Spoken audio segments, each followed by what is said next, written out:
Good morning प्यारे बच्चों। आज की क्लास में हम टॉपिक करेंगे नीड ऑफ स्टाफिंग, नियुक्तिकरण की आवश्यकता। बच्चों, आप जानते हैं कि पिछली क्लास में हमने स्टार्ट किया था नियुक्तिकरण स्टाफिंग यूनिट को, और उस क्लास में हमने नियुक्तिकरण का अर्थ किया था कि नियुक्तिकरण जो है वो रिक्त पदों को भरना और उन्हें भरे रहने देना है। उसके बाद नियुक्तिकरण की हमने एक परिभाषा करी थी, और उसके बाद हमने नियुक्तिकरण की हमने विशेषताएं करी थी। हमने किया था कि नियुक्तिकरण जो है वो प्रबंध के 5 कार्यों में से ही एक कार्य है, और मैंने आपको ये भी बताया था कि नियुक्तिकरण जो है, चूंकि ये ह्यूमन रिसोर्स से रिलेटेड है, मानव संसाधन से रिलेटेड है, इसलिए इसको हम सबसे महत्वपूर्ण कार्य प्रबंध का कह सकते हैं।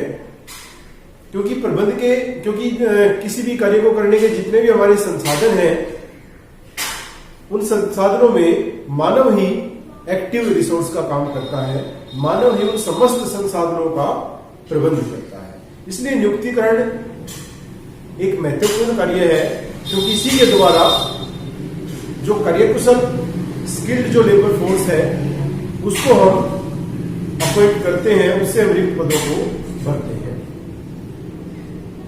तो यहां पे हम क्या देखने वाले हैं, इस टॉपिक हम क्या पढ़ेंगे बच्चों कि नियुक्तिकरण की आवश्यकता हमें क्यों। नियुक्तिकरण की आवश्यकता से यहाँ पे अभिप्राय है, यहाँ पे हम जानना चाहते हैं कि नियुक्तिकरण को हमने प्रबंध के एक अलग कार्य के रूप में क्यों पढ़ा, क्यों हमने प्रबंध के 5 कार्यों में ही नियुक्तिकरण को भी रखा, क्यों हमने नियुक्तिकरण को किसी और कार्य के साथ संलग्न नहीं कर दिया। बच्चों, कुछ समय पहले ये माना जाता था कि नियुक्तिकरण जो है वो संगठन का ही एक भाग है।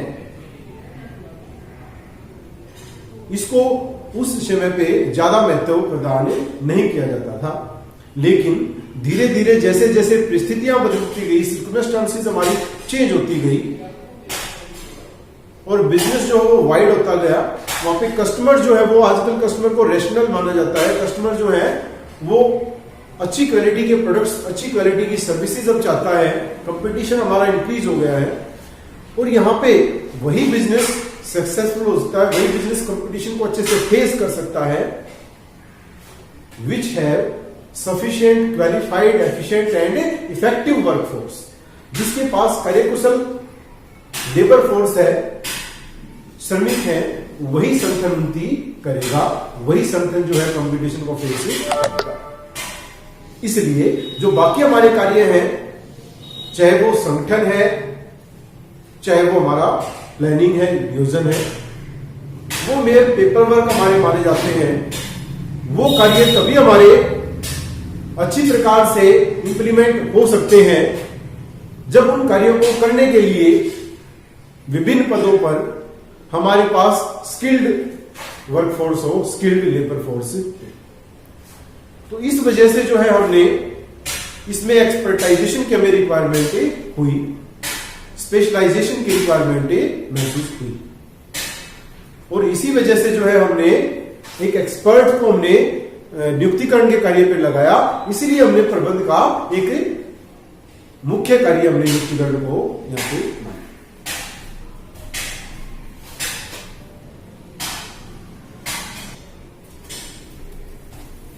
तो इसी कड़ी में आज हम जो विभिन्न जो हमारे जो है एक्टिविटीज हमारी दी गई हैं, उनके द्वारा हम जानेंगे कि कैसे नियुक्तिकरण की हमें आवश्यकता पड़े। सबसे पहला हमारा है रिक्त पदों को भरना। जो हमारे रिक्त पद हैं, वैकेंट पोस्ट हमारी है, पोस्ट हमारी किसके द्वारा बनाई, हमने संगठन में हमने बनाया कि किसी कार्य को करने के लिए हमें कितने जो है हमें मैनेजर्स की, एम्प्लॉइज की रिक्वायरमेंट होगी, कितने व्यक्तियों की जरूरत होगी, और वो व्यक्ति अलग अलग कार्य करने के कारण उनके जो पद है वो भी क्या होंगे, हमारे अलग अलग होंगे। जो व्यक्ति दूसरों से कार्य लेंगे, प्लानिंग करेंगे, उनको हम मैनेजरियल लेवल के एम्प्लॉय बोलते हैं, उनकी अलग पोस्ट हमारी होंगी।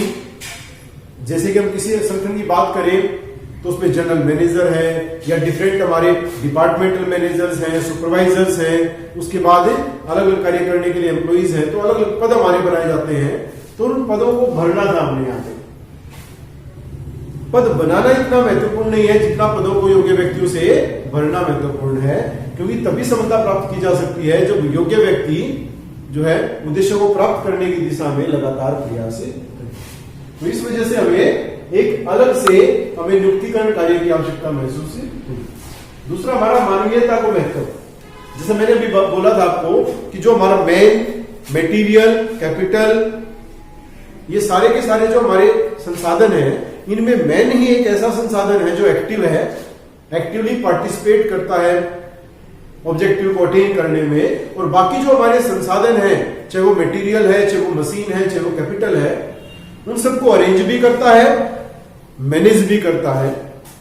तो ये मैन का ही काम है, ये हमारा ह्यूमन रिसोर्स का ही काम है। तो इसलिए जब हम ह्यूमन रिसोर्स को अपॉइंट करते हैं, हम ये देखते हैं कि भी हम कितने एम्प्लॉइज को और किस तरह के एम्प्लॉइज को हम अपॉइंट करें, तो हम ये देखते हैं कि उनका एजुकेशन का लेवल क्या है, उनकी शिक्षा क्या है, जिस नेचर की जॉब है उसको परफॉर्म करने के लिए जितनी एजुकेशन की रिक्वायरमेंट है, क्या वो उस एम्प्लॉय के पास है, अनुभव, एक्सपीरियंस उसको कितना है, इस तरह की का कार्य करते हुए उसको कितना समय हो चुका है। क्योंकि हम जानते हैं कि जो अनुभव है, एक्सपीरियंस है, वो डिसीजन मेकिंग जो स्किल है उसको इंप्रूव करता है। माने एक्सपीरियंस पर्सन जो है वो डिफरेंट सिचुएशंस को पहले हैंडल कर चुका है, तो वो किसी भी सिचुएशन में डिसीजन मेकिंग कर सकता है। सत्यनिष्ठा, माने वो अपने कार्य के प्रति, अपने प्रति, अपने संगठन के प्रति सत्यनिष्ठ है या नहीं है। लगन जो है उसमें कितनी है ये देखा जाएगा। मनोवृत्ति, उसका एटीट्यूड जो है वो कैसा है, पॉजिटिव एटीट्यूड है कार्य के प्रति या उसका नकारात्मक है, नेगेटिव एटीट्यूड है। स्वास्थ्य उसका कैसा है, हेल्थ उसकी कैसी है, क्योंकि हम जानते हैं कि स्वस्थ जो है शरीर में ही स्वस्थ मन का निवास है। अगर पर्सन हेल्दी होगा तभी जो है वो कार्य को लगातार जो है एक अच्छे स्टेमिना के साथ पूरा कर सकता है। उसकी आयु कितनी है, लिंग कितनी है, सारी चीजें हमें जो है ज्ञात करनी है, और तभी हम जो है बेस्ट एम्प्लॉय को सिलेक्ट कर सकते हैं।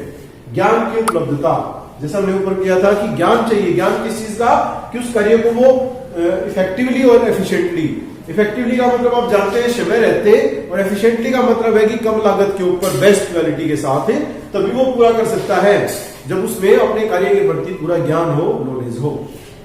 और इसके लिए हम क्या करते हैं, भर्ती। इस प्रक्रिया में विभिन्न चरण हमारे हैं।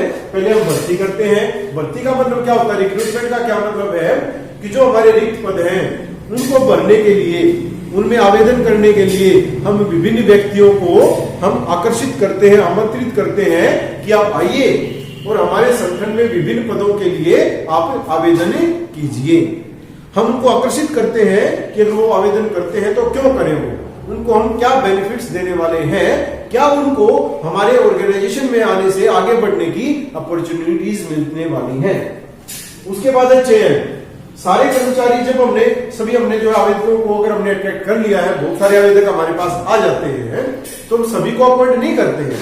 मान लेते हैं कि ऑर्गेनाइजेशन में 500 पोस्ट वैकेंट हैं और 50,000 ने उसके लिए अपने एप्लीकेशन भेजे हैं, तो हम 50,000 को नहीं लगाते हैं। लगाना तो हमने 500 को ही है, तो उसमें से चुनेंगे हम, उसमें से सेलेक्ट करेंगे, हम चयन करेंगे 500 बेस्ट सुटेबल क्वालिफाइड एम्प्लॉइज को with the help of better selection procedure. क्या प्रोसीजर रहेगा हमारा, उसमें हम क्या करते हैं, उसमें जो है हम उनके टेस्ट लेते हैं, डिफरेंट टाइप्स के हमारे टेस्ट होते हैं।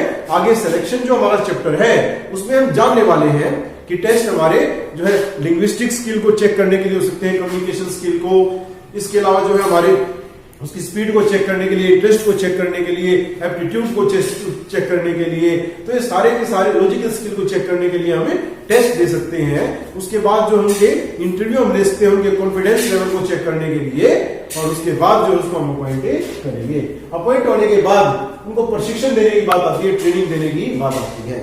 प्रशिक्षण के बारे में हम पढ़ेंगे कि जो कार्य एम्प्लॉई ने करना है उस कार्य को करने के लिए उनकी कुशलता को बढ़ाने के लिए हम उनको ट्रेन करते हैं, प्रशिक्षण देते हैं, विभिन्न विधियों का ज्ञान उनको दिया जाता है।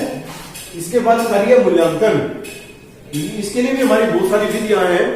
हम क्या करते हैं, प्रमोशन देने के लिए भी, इसके अलावा जो इंक्रीमेंट लगाने के लिए भी, मोटिवेट करने के लिए भी परफॉर्मेंस अप्रेजल होती है, कार्य मूल्यांकन होता है। एक पर्टिकुलर पीरियड के बाद हम ये चेक करते हैं कि उस पीरियड में उस एम्प्लॉय का कार्य क्या रहा है। तो ये सारी की सारी जो है इनके लिए बहुत सारी विधियां हमारी हैं, ये हम चेक करते हैं क्या।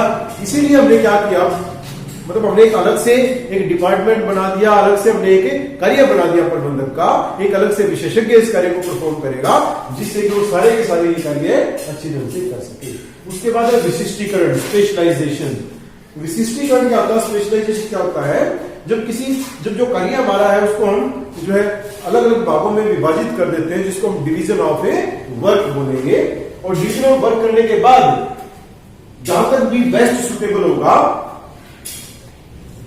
Each person should be assigned single part of job. एक ही कार्यों से करने के लिए, उसका एक भाग करने के लिए दिया जाएगा, on the basis of their capability as well as their interest. उनका जिस काम में इंटरेस्ट है, उनकी एबिलिटी है, उसके अकॉर्डिंग हम काम देंगे। और जब वो व्यक्ति उसी काम को बार बार करेगा तो डेफिनेटली उसकी जो स्किल्स है वो इंप्रूव होगी, क्वालिटी हमारी इंप्रूव होगी, क्वांटिटी हमारी इंप्रूव होगी और कॉस्ट हमारी रिड्यूस हो जाएगी।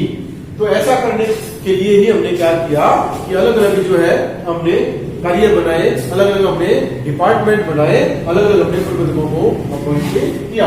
यहाँ पे मैंने बताया विशेषज्ञ प्रबंधक अच्छी तरह से एचआरएम का कार्य कर सकता है। एचआरएम का मतलब यहाँ पे क्या है, ह्यूमन रिसोर्स मैनेजमेंट, माने मानवीय संसाधनों का प्रबंध हमने करना है। पहले तो उनको अपॉइंट करना है, उनको प्रशिक्षित करना है, टाइम टू टाइम उनको मोटिवेट करना है और उनके वेलफेयर का ध्यान रखना, ताकि वो जो अच्छे एम्प्लॉइज हैं वो ऑर्गेनाइजेशन को छोड़ के ना चले जाए। ठीक है, तो आज के लिए इतना ही। इस वीडियो को आप ध्यान से कई बार देखेंगे, इस टॉपिक को अंडरस्टैंड करने की कोशिश करेंगे बच्चों, इसके आप नोट्स बनाएंगे और इसको लर्न करेंगे। Thank you.